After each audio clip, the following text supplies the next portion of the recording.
Coming up on FYI, the teenage runner hoping for Olympic glory in Paris. Jeriah learns how cricket is being made accessible for everyone. And Chloe meets the star of one of this summer's biggest movies. But first, the shocking news earlier this week of the fatal stabbings in Southport, a town in the northwest of England. Children and adults were attacked whilst attending a Taylor Swift-themed summer dance class. There's been a huge reaction to the attack, with Taylor Swift herself releasing a statement saying she was completely in shock. In the last 10 years, knife incidents in England and Wales have gone up by over 3/4, but it's important to remember knife attacks like these are still extremely rare. If this week's events have left you anxious or worried, well, here's psychologist Laverne Antrobus with some expert advice. Sometimes events that we hear about or that are in the news can be upsetting, and you might be worried about doing the things that you would usually do over the summer break. But remember, as Scarlett says, incidents like these are unusual. It is important to continue to keep going to clubs and meet up with friends. Don't be discouraged. Keep doing the things that you enjoy. Take care when watching the news. Watching a program like this one will help you understand what is happening. Talk to your parents, particularly if you've seen or heard something that's made you upset or confused. And if you feel like this news has made you worry more than usual, talk to the adults around you. Now, the Olympic Games in Paris are well underway, with lots of talented young athletes representing Britain for the first time. Braydon chatted to the youngest member of Team GB's athletics squad, Phoebe Gill, right before she headed to Paris. Everyone's very excited about Phoebe Gill. After winning at the British Championships and recently setting a new European under-18s record in the 800 metres, Phoebe is tipped for a possible gold medal in Paris. What's more, at just 17 years old, she's one of the youngest British track athletes to take part in the Olympic Games for more than 40 years. So first of all, congratulations for making it to the Olympics. How do you feel? I'm so excited to be joining all these amazing athletes. It's going to be a memory that I'll remember for the rest of my life. Did you always think you were going to go down the route of becoming a professional athlete? My first race was when I was about 9 or 10. I joined a club back in 2016 or 2017. I found my love for middle distance there because, you know, it's over so quickly, but it's also such a tactical race. I never really imagined that I would be going to the Olympics in 2024, but it was definitely always a dream of mine. Now, you've been hitting the headlines with your recent wins and your record-breaking running times, but with that, there must be a bit of pressure, you know. How do you cope with that? I don't actually really feel the pressure because, you know, I'm 17 going into my first games. It's the first time that I'm wearing a Great Britain shirt. And I just want to soak it all up. Now, to get to the Olympics, the training and the discipline, it must be very challenging. But how do you balance that with like school and other things? I've been really blessed coming into year 12, and my school's very supportive in the fact that I can just go out and train when I don't have a lesson. But I'd say when it really gets difficult is in exam season. It's so nice and refreshing to just go out for a run or go out with your training group when you've been looking at books for like 5-6 hours, to go out and just chat with a group of people and forget about that. It was great for my mental health to go on a run after studying. So what advice would you give to young people who are watching yourself and want to do what you do? Well, I'd say to definitely not put any pressure on yourself because you are young and you've got a long career left if you stick with it, and to not neglect the mental side of running because it can get difficult and I don't think it's said enough. And that's why I was so blessed to have my coach, because I did struggle for a couple of years and a lot of young athletes will. And so you just really need to build that foundation with your coach, and then journey will take off from there, hopefully. Well, we're looking forward to seeing you there, of course, and we're keeping our fingers crossed. We wish you the best of luck and have a good time. Thank you so much. It was nice talking to you. Thanks, Braydon, and best of luck, Phoebe.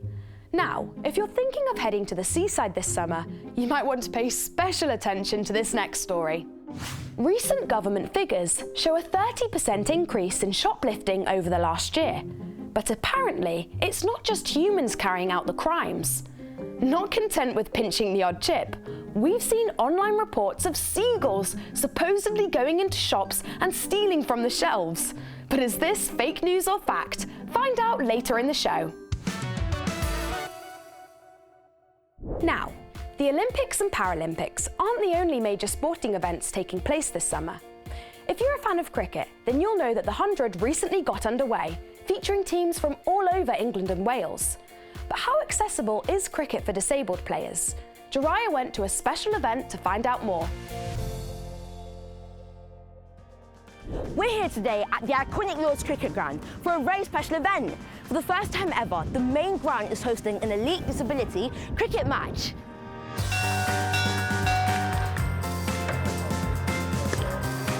It's part of a special event celebrating disability cricket.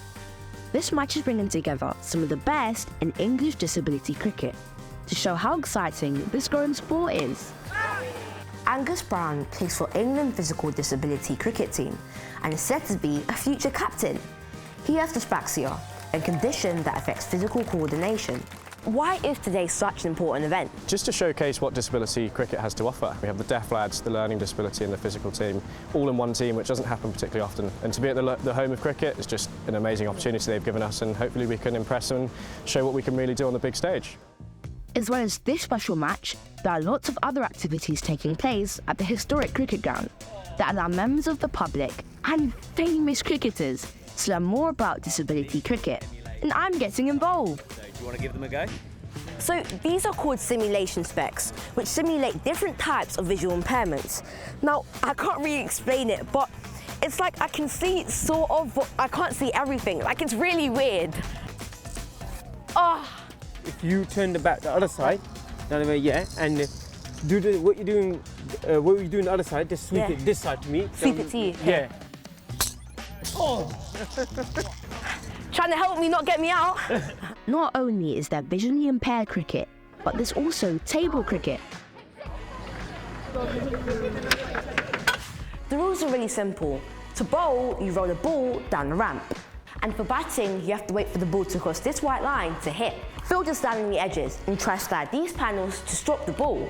If it's the white, it's no run. If it's the red, you're out. Now my job is to try aim for these green edges to try score runs. Let's do this. Yes! Also visiting today's event are some of the players from a disability program for children called Super Ones. This gives young disabled people the chance to play competitive cricket. I got chatting to Theo, who plays for Kent. Theo's diagnosed with ADHD and autism.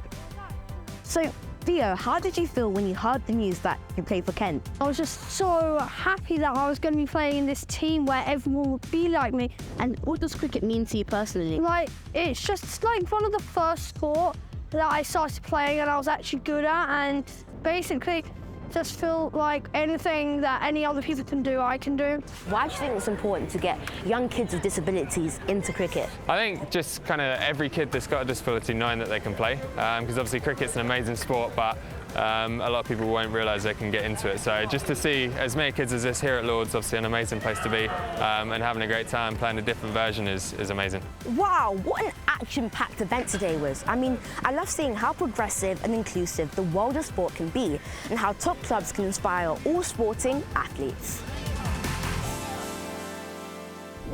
Now, this next sporting story definitely made us go OMG. A pair of French cyclists have set a world record for the largest ever GPS drawing. They created a gigantic virtual image of the Olympic rings by cycling 1,354 miles in a 10-day journey which started and ended at the Eiffel Tower. Each ring was almost 90 miles across.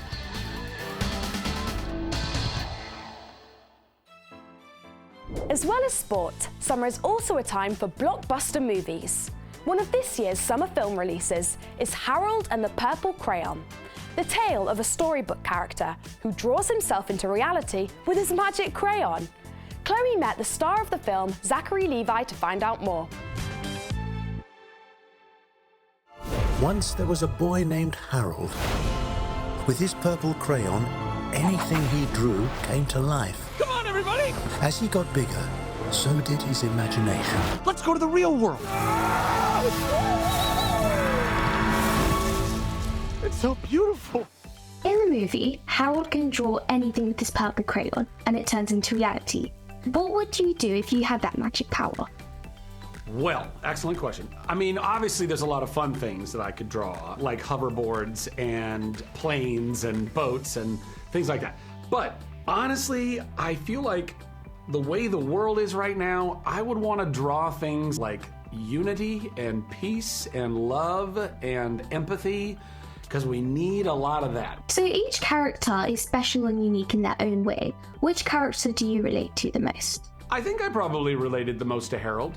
He's from a world, his world, that doesn't really have anger or fear or sadness a lot. You know, it's like everything is just kind of really good. And so he's got just this really pure heart and way of approaching the world. And so I hope I'm a lot like that. I try to be like that. Come on, Harold can do magic. With this little guy, I can make whatever I want. You try. That's spider fun. Oh, now that is creative. And terrifying. The cinema world has had a tough time recently with takings of big films down. How important are fantasy and family movies like Harold and the Purple Crayon? I think they're very important. I think that going to a movie at the theater with a bunch of strangers is really good for us. I think it's a reminder that we're not so different after all. Even though we all have a lot of differences, it's a reminder that you're not alone and that your neighbors and that might be strangers are closer to you than you think they are. What do you think is like the main moral of the story? To believe in yourself and to allow yourself to continue to create and be imaginative. Higher! Okay, I am getting really good at this.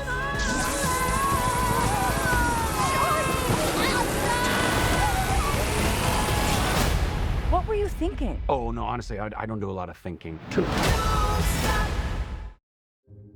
Nice one, Chloe.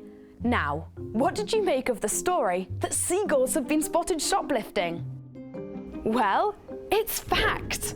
Apparently one burgling bird in Dorset, who is known locally as Stephen, loves to snaffle snacks without paying for them and has stolen 30 bags of crisps in the past 2 months alone. You could say it's a despicable display of seaside skullduggery. Well, that's all we have time for today, but catch us next week for more of the news stories that matter to you. Bye!